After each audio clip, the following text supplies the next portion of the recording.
Friends, welcome to stethoscope stories. तो आज का वीडियो हमारा BSc nursing fourth sem students के लिए है जिनका फार्माकोलॉजी 2 है।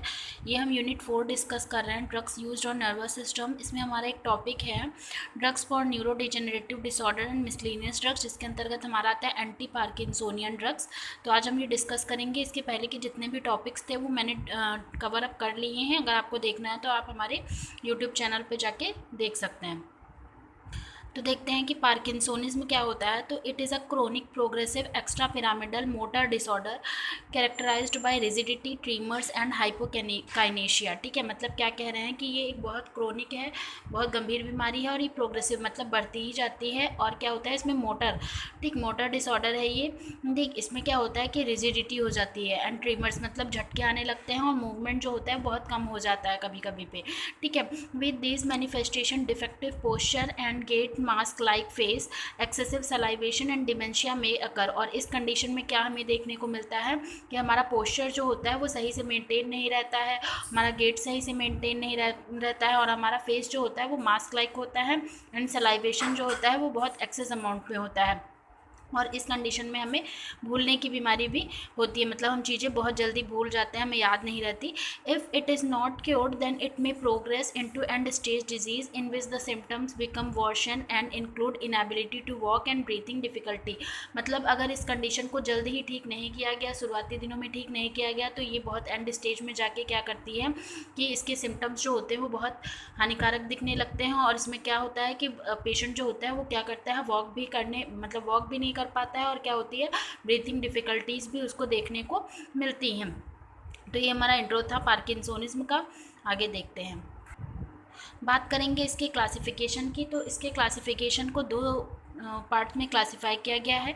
एक हमारी है drugs acting on brain dopaminergic system, जो कि हमारे ब्रेन के डोमिनर्जिक सिस्टम पे एक्शन करती हैं जो ड्रग, और एक जो कोलिनर्जिक सिस्टम पे वर्क करती हैं। तो जो डोमिनर्जिक सिस्टम पे वर्क करती हैं उसमें हमारे 4 टाइप्स के आती हैं। एक डोपामाइन प्रिकर्सर आती है जिसमें हमारी लिवोडोपा एंड बिफेड्रिन एंड ट्राईहेक्सीफेनिडिल आती है। ठीक है, एंड सेकेंडली हमारी आती है पेरीफेरल डी कार्बोक्सिलेज इनहिबिटर्स, जिसमें हमारी कार्बिडोपा एंड ऑरफेड्रिन आती हैं। और थर्ड वन हमारी आती है डोपामिन अगोनिस्ट, जिसमें हमारी आती है ब्रोमोक्रिप्टीन एंड रोपिनोरोल। ठीक है, फिर हमारी आती है मोनोअमाइन ऑक्सीडेज बीटा इनहिबिटर, जिसमें हमारी सेलिगिलिन एंड रासागिलिन आती है। ये हमारी कौन सी थी, जो कि हमारे ब्रेन के डोमिनर्जिक सिस्टम पे वर्क करती हैं। और दूसरी तरफ हमारी कौन सी हैं, जो कि हमारे ब्रेन के कोलिनर्जिक सिस्टम पे वर्क करती हैं, जिसमें हमारी आती हैं सेंट्रल एंटीकोलिनर्जिक एंड एंटीहिस्टामिनिक्स। ठीक है, तो ये इसका क्लासिफिकेशन था। अब इसको हम डीप में स्टडी करेंगे। तो फर्स्टली हमारा कौन सी थी, drug acting on brain dopaminergic system, जो ब्रेन के डोमिनर्जिक सिस्टम पे वर्क करती हैं। तो इसमें हमारा सबसे पहले कौन सा था, डोपामिन प्रिकर्सर, जिसमें हमारी लिवोडोपा एंड बिफेड्रिन एंड ट्राईहेक्सीफेनिडिल आती है। तो सबसे पहले हम लिवोडोपा की बात करते हैं। तो क्या होता है, it is a drug of choice for patient having parkinsonism. जिन पेशेंट्स को पार्किंसंस की कंडीशन होती है उन पेशेंट के लिए ये बहुत अच्छी ड्रग ऑफ चॉइस होती है, as it crosses the blood brain barrier and is taken up by the surviving nigrostriatal neurons. ठीक है, क्या करती है, ये ब्लड ब्रेन बैरियर को क्या कर जाती है, मतलब क्रॉस कर जाती है। And it is converted to dopamines in the dopaminergic neurons in the striatum. ये क्या करती है, डोपामिन्स को क्या करती है, कन्वर्ट करती है डोपामिनर्जिक न्यूरॉन्स में। ठीक है, फिर मैकेनिज्म ऑफ एक्शंस की बात करें तो सेंट्रल नर्वस सिस्टम पे क्या करती है, सिम्टम रिजॉल्व रैपिडली इन इंडिविजुअल, मतलब ये जो भी हमारे सिम्टम्स दिख रहे थे उस कंडीशन में तो उसको क्या करती है, ठीक करने का काम करती है।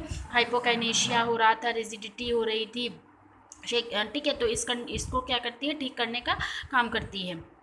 And rigidity resolve first followed by tremors as well, tremors को भी क्या करती है, ट्रीट करती है। अब बात करें कार्डियोवास्कुलर सिस्टम पे क्या करती है, तो it can lead to tachycardia, postural hypotension. ठीक है, मतलब ये क्या करती है, इस ड्रग को लेने से टैकीकार्डिया एंड पोस्टरल हाइपोटेंशन जैसी कंडीशन होती हैं।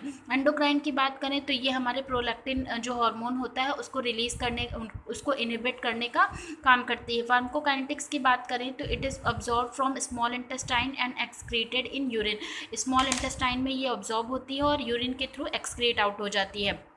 बात करें इसके एडवर्स इफ़ेक्ट्स की, मतलब लिवोडोपा के लेने के बाद कौन से एडवर्स इफेक्ट देखने को मिलेंगे, तो नोजिया वोमिटिंग जैसा दिख सकता है, postural hypotension, cardiac arrhythmia, alteration in taste sensation, dyskinesia, anxiety, depression, mania, mental confusion जैसे एडवर्स इफेक्ट जो है वो हमें देखने को मिल सकते हैं। डोज की बात करें तो start with 0.25 mg BD after meals, ठीक है, मतलब खाने के बाद लेना है हमको 2 टाइम, ठीक है, 0.25 mg, gradually increase till adequate response is obtain, usual dose to 2 to 3 gram per day, और धीरे धीरे हम मतलब क्या है इसको इंक्रीज कर सकते हैं, 2 से 3 ग्राम तक ले जा सकते हैं। It should be cautiously use in patient with ischaemic heart disease, CVD, cardiovascular disease, peptic ulcer, hepatic और renal disorder, gout and glaucoma, मतलब ये इन पेशेंट्स में क्या है, इनमें हमको देख के ही देना है, अवॉइड ही है, वैसे देना ही नहीं है, ठीक है।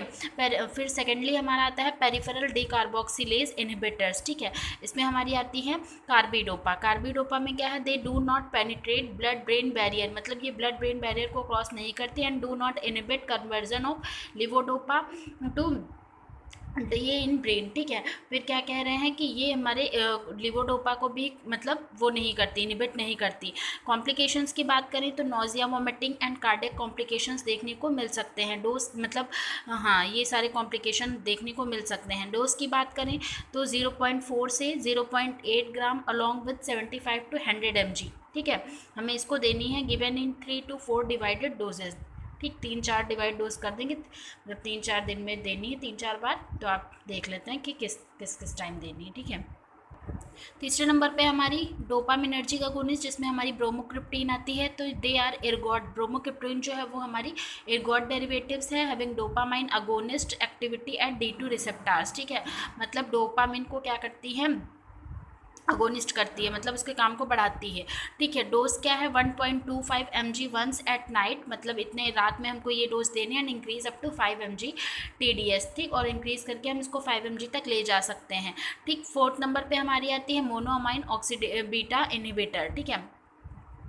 फिर इसमें मैंने ड्रग आपको बताई थी, कौन कौन सी थी, सेलिगिलिन एंड रासागिलिन, ठीक है। तो फिर उसके बाद इसमें हमारी सेलिगिलिन देखेंगे, कौन है सेलिगिलिन है, it has mild anti parkinsonian action, मतलब थोड़ा सा ये वर्क करती है, जब हल्की कंडीशन हो तो उस कंडीशन में हम ये सेलिगिलिन यूज़ करते हैं, but when combined with levodopa it action prolong, लेकिन अगर हम इसको लिवोडोपा के साथ में देते हैं तो ये बहुत अच्छा वर्क करती है। It is given 5 mg with breakfast and with lunch, ठीक, मतलब क्या है, इसको हम ब्रेकफास्ट या लंच के साथ में देंगे 5 mg अदर अलॉन्ग और विद लिवोडोपा, और लिवोडोपा के साथ में। After 2-3 days levodopa dose is reduce to 1/4, ठीक है, फिर उसके बाद 2-3 दिन तक देंगे, फिर उसके बाद इसका मतलब लिवोडोपा जो इसके साथ में कॉम्बिनेशन में दे रहे थे उसका डोज जो होगा वो हमको क्या करना है, कम करना है, ठीक है। फिर सेकंड नंबर पे हमारी रासागिलिन आती है। रासागिलिन में हमारी कौन से, it is 5 times more potent, मतलब उससे बहुत अच्छी है, longer acting and not metabolize to amphetamine, ठीक है, and it is given as 1 mg OD in the morning. ये क्या है, हमको दिन में मतलब 1 mg देनी है सुबह, ठीक है, और दिन में एक ही बार लेनी है, ठीक। तो ये हमारा क्या है, यहाँ पे हमारी एंटी पार्किंसोनिज्म ड्रग्स जो थी वो यहाँ पे हमारी ख़त्म होती हैं। तो आशा करती हूँ आप लोग को वीडियो अच्छी लगी होगी, नोट्स भी आपको समझ में आ रहे होंगे। अगर अच्छी लगी हो तो वीडियो को लाइक करें, कमेंट करें, शेयर करें एंड चैनल को सब्सक्राइब करें। Thank you.